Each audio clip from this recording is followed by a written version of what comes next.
नमस्कार मित्रों, मैं वैद्य हंसराज चौधरी श्री नवग्रह आश्रम सेवा संस्थान से। मतलब कैंसर से अगर आपको लड़ना है ना, लड़ाई करनी है, लड़ाई का मतलब कैंसर को अगर हराना है तो उससे सबसे पहले आपको कैंसर को समझना होगा। ये दुनिया का दस्तूर है, एक उसूल है, एक नियम है कि आपको अपने दुश्मन की कमजोरियां मालूम होना जरूरी है, पहले बात।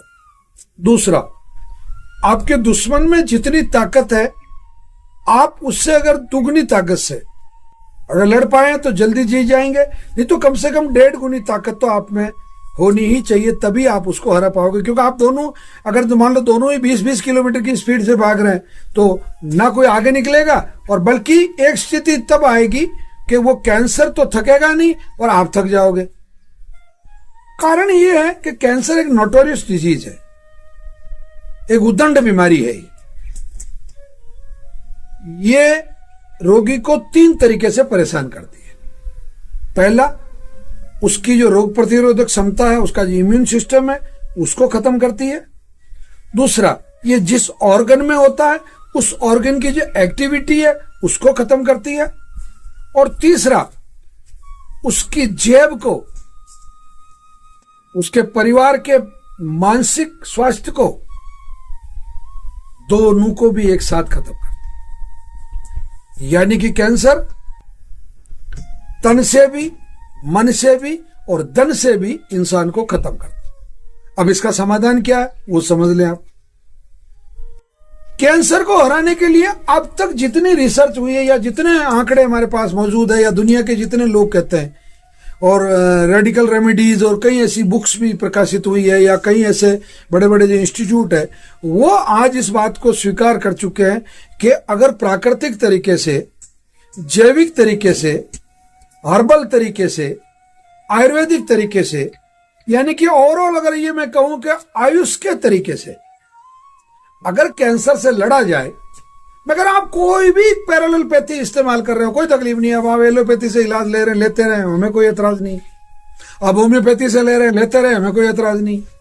परंतु आयुर्वेद ये कहता है कि जब व्यक्ति का, जब तक एक तो रक्त का शुद्धिकरण नहीं होगा, नई कोशिकाओं का जो निर्माण है वो कैंसर रहित नहीं होगा, और शरीर के अंदर जो मौजूद जितनी कोशिकाएं, जिनमें कैंसर हो चुका है, जो कोशिकाएं कंटिन्यू म्यूटेशन कर रही है या मल्टीप्लाई हो रही है या खुद का आकार भी बढ़ा रही है और संख्या भी बढ़ा रही है, दोनों ही।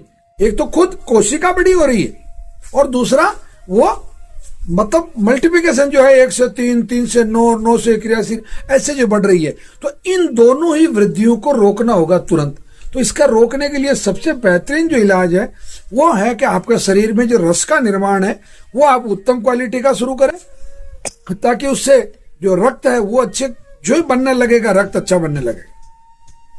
जो ही अच्छा रक्त बनने लगा तो फिर मांस में तो कोशिकाओं का पूरा भंडार है, और फिर आपका जो कैंसर है वो पहले, सबसे पहले उसको बढ़ना रोको। कैंसर को बढ़ते हुए रोको सबसे पहले। फिर जिस अंग में कैंसर है उस अंग की चिकित्सा लेना शुरू करो। जैसे किडनी में कैंसर है तो किडनी वाली दवाई लेना शुरू करो, लीवर में है तो लीवर वाली लेना शुरू करो, जैसे आमाशय में है या छोटी हाथ बड़ी हाथ में तो सूप पीना शुरू करो, या जैसे उसको बड़ा, यानी कि जिस तरीके की समस्या उस तरीके की समस्या का भी समाधान करना शुरू करो। जब आप कैंसर को बहुत अच्छे से समझ गए कि कैंसर छूत की बीमारी नहीं है, एक डर खत्म हो गया आपका। कैंसर, सभी तरह के कैंसर जानलेवा नहीं होते, समझ गए, आपका डर खत्म हो गया। औषधि लेने से, परहेज रखने से कैंसर ठीक होता, आप समझ गए, बीमारी खत्म हो गई आपकी। तो अंत में मैं कहना यह चाह रहा हूं आपको, समय पे औषधि लीजिए, परहेज पूरा सख्ती से कीजिए, आत्मविश्वास पूरा बना के रखिए। यह तो हो गया जो आप कर सकते हैं, और कैंसर कुछ भी नहीं कर सकता आपका। अगर आपने कैंसर को समझ गया, कैंसर को समझ लिया, तो कैंसर से कमजोर और दुनिया में कोई बीमारी नहीं है। क्योंकि ये जब ठीक होना शुरू होता है तो बहुत तेजी से ठीक होता है। मतलब एकदम यूं समझ लो जैसे ड्रॉप, ऊपर से बूंद गिरती नीचे और वो मिट्टी में मिलकर बिल्कुल खत्म हो जाती, फिर बाद में आप बूंद को ढूंढोगे तो भी नहीं मिलेगी। इसी तरीके से आपका कैंसर भी ऐसे ही ठीक होता है। बस हिम्मत रखिए। कैंसर को श्री नवग्रह आश्रम सेवा संस्थान जिस तरीके से आप लोगों को नोहाउ बता रहा है, जानकारी दे रहा है, उस जानकारी को सीखिए, समझिए, उसको एग्जीक्यूट कीजिए। निश्चित रूप से कैंसर हारेगा, आप जीतोगे। और इतनी जानकारी मिलने के बाद में आपको शायद विश्वास हो गया होगा, आप हमारा चैनल सब्सक्राइब करेंगे, इस चैनल और इस वीडियो को भी लोगों को शेयर करेंगे। और अगर आपके परिवार में या मित्रजनों में या किसी भी लेवल पे अगर किसी को भी कैंसर की समस्या अगर है, या किडनी है, लीवर है, डायबिटीज की समस्या अगर है, तो आप रविवार को 7 बजे तक नवग्रह आश्रम पर आ जाइए। और 8 बजे हमारी कैंसर की क्लास होती है, उस क्लास में हम आपको बहुत पूरा डिटेल से समझाते हैं और 11 बजे तक हम आपको औषधि देके निवृत्त कर देते हैं। धन्यवाद, प्रणाम, जय धन्वंतरि।